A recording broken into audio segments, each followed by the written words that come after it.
ఆగమానికి definition అన్ని సంప్రదాయాలు ఒప్పుకునేటటువంటిది అనమాట. ఇది శైవ వైష్ణవ శాక్త అందరూ కూడా ఒప్పుకునేటటువంటి డెఫినేషన్ ఆగమం. ఆగతం పంచవక్త్రేభ్య 5 తలలు ఉన్నటువంటి పరమేశ్వరుడి నుంచి బయటికి వచ్చిందనమాట జ్ఞానం మొత్తం. ఆగతం పంచవక్త్రేభ్య గతం గతం చ గిరిజానని పార్వతీదేవి విన్నది. చెప్పింది ఎవరు? పరమేశ్వరుడు. ఎవరు విన్నారు? ప్రకృతి అమ్మవారు. గతం చ గిరిజానని ఆమెలోకి వెళ్ళిపోయింది. ఈ పంచభూతాలలో నిత్యంగా ఉన్నటువంటి ప్రకృతిలోనే ఈ జ్ఞానం ఉంటుంది. ఎప్పుడు కావాలంటే అప్పుడు బయటకు వస్తూ ఉంటుంది అన్నమాట. అందుకని పరమేశ్వరుడి నుంచి బయటకు వచ్చిన జ్ఞానం గతం చ గిరిజాననే మతం చ వాసుదేవస్య. ఈయనకి ఇష్టమైనటువంటిదంట. పరమేశ్వరుడు ఏం చెప్పినా కూడా అది భాగవతమే కానీ, శివపురాణమే కానీ, ఏదైనా కానీ, లక్ష్మీ అష్టోత్తరం కూడా కానీ ఈయనకి చాలా ఇష్టం. ఎవరికి? మతం చ వాసుదేవస్య. విష్ణుమూర్తికి చాలా ఇష్టం. శివుడు ఏం చెప్పినా కూడా, శివపురాణం చెప్పినా విష్ణువుకి ఇష్టమే, అది భాగవతమైనా ఇష్టమే. ఏదైనా హరికథ అయినా, ఏ కథ అయినా, ఏదైనా కూడా, ఏ శాస్త్రమైనా, ఏ జ్ఞానమైనా కూడా అది రావాల్సింది శివుడి నుంచి, మళ్ళీ వెళ్ళాల్సిన అమ్మవారిలోకి. అది ఎవరికి ఇష్టం? వాసుదేవుడికి ఇష్టం. ఈ ముగ్గురు అనుగ్రహించి ఇచ్చినటువంటిది ఆగమం. ఆగతం పంచవక్త్రేభ్య గతం చ గిరిజాననే మతం చ వాసుదేవ. ఈ ఆగమం అనేటటువంటిది అన్నీ దాంట్లోనే ఉంటాయి. శైవమా ఆగమ శాస్త్రం. అయితే నిగమం అంటే వేదం కదా. వేదంలో ఉన్న మంత్రాలను ఎట్లా వాడాలి, ఎలా ఉపాసించాలి, అది చెప్పేది ఆగమ శాస్త్రం. అయితే మూలంగా ఆగమ అనేటటువంటి పదం వేదానికి ఇంకో పేరు. ఎట్లా అగ్ని, వాయు, ఇంద్ర అనేవి పరమేశ్వరుడు యొక్క పర్యాయ పదాలు ఎట్లయితే ఉన్నాయో, వేదానికి పురాణం అనే పేరు, వేదానికి ఆగమం అనే పేరు. కాకపోతే ఇంద్రుడికి ఒక పని అనేది ఇవ్వబడింది. అందుకని ఆయనకు సపరేట్ డిపార్ట్మెంట్. ఇంద్రుడు పూర్వ దిక్కు, వాయువు. కానీ నిజానికి వాయు శక్తి భగవంతుడిది, పరమాత్మదే, పరమేశ్వరుడు. ఇంద్ర అనే పేరు ఒరిజినల్లీ పరమేశ్వరుడే. అగ్ని పరమేశ్వరుడు, వరుణ పరమేశ్వరుడు. వాటి అర్థాలు చూసుకుంటే ఆ భగవంతుడి పేర్లే వస్తాయి. వరింప యోగ్యమైనటువంటి వాడు వరుణుడు. అట్లా వాటి యొక్క అర్థాలు చూసుకుంటే ఏంటంటే పరమేశ్వరుడి పేర్లే 1,00,000 పేర్లు ఉన్నాయి. వేరే మనిషి కాదు, అది వేరే మనిషి కాదు. నిన్న మనం ఎగ్జాంపుల్ చెప్పుకున్నాం కదా, ఆ టైంకి ప్రహ్లాదుడి కోసం ఒక రూపాన్ని ధరించుండు భగవంతుడు. అవును, అయిపోయింది. మళ్ళీ అంత తనలోకి ఆయన విలీనం చేసుకుంటాడు. ఈ అమ్మవారు కూడా అంతే. అమ్మవారి లోపల ఉండేటటువంటి ఆ జ్ఞానం లీనం చేసుకుంటుంది. అవసరం వచ్చినప్పుడు ఆమె వ్యక్తపరుస్తూ ఉంటుంది అనమాట. ఎవరికి ఎంత అవసరం ఇవ్వాల్సినంత ఇస్తూ ఉంటుంది అనమాట. ఒరిజినల్ గా ఎవరి నుంచి బయటకు వచ్చిందంటే స్వామి నుంచి బయటకు వచ్చింది. ఇది ఆగమ. ఇట్లనే ప్రతి ఒక్క శాస్త్రం. ఇప్పుడు ఆగమ ఒక డిపార్ట్మెంట్, వేదం ఒక డిపార్ట్మెంట్, ఆగమం ఇది ఒక డిపార్ట్మెంట్.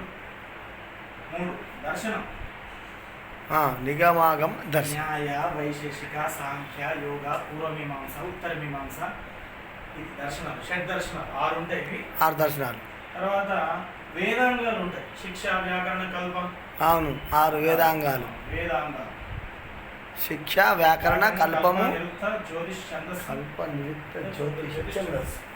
6 వేదాంగములు. తర్వాత ఈ పురాణాలు 18.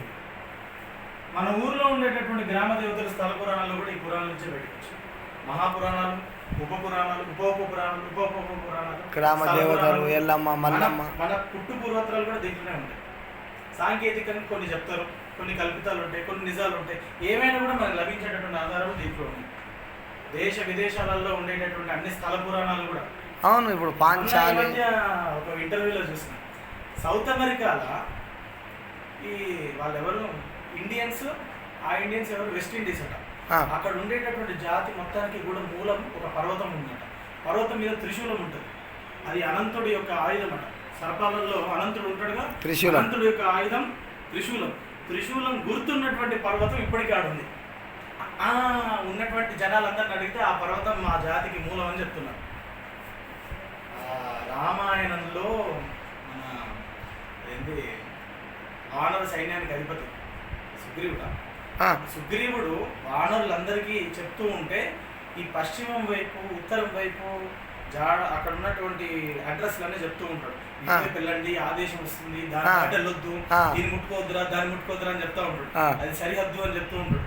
ఈ సౌత్ అమెరికా దేశంలో ఉండేటటువంటి ఈ పర్వతం గురించి కూడా చెప్పినాడు అన్నమాట. దీన్ని దాటి మీరు వెళ్ళొద్దు అని చెప్పినాడు.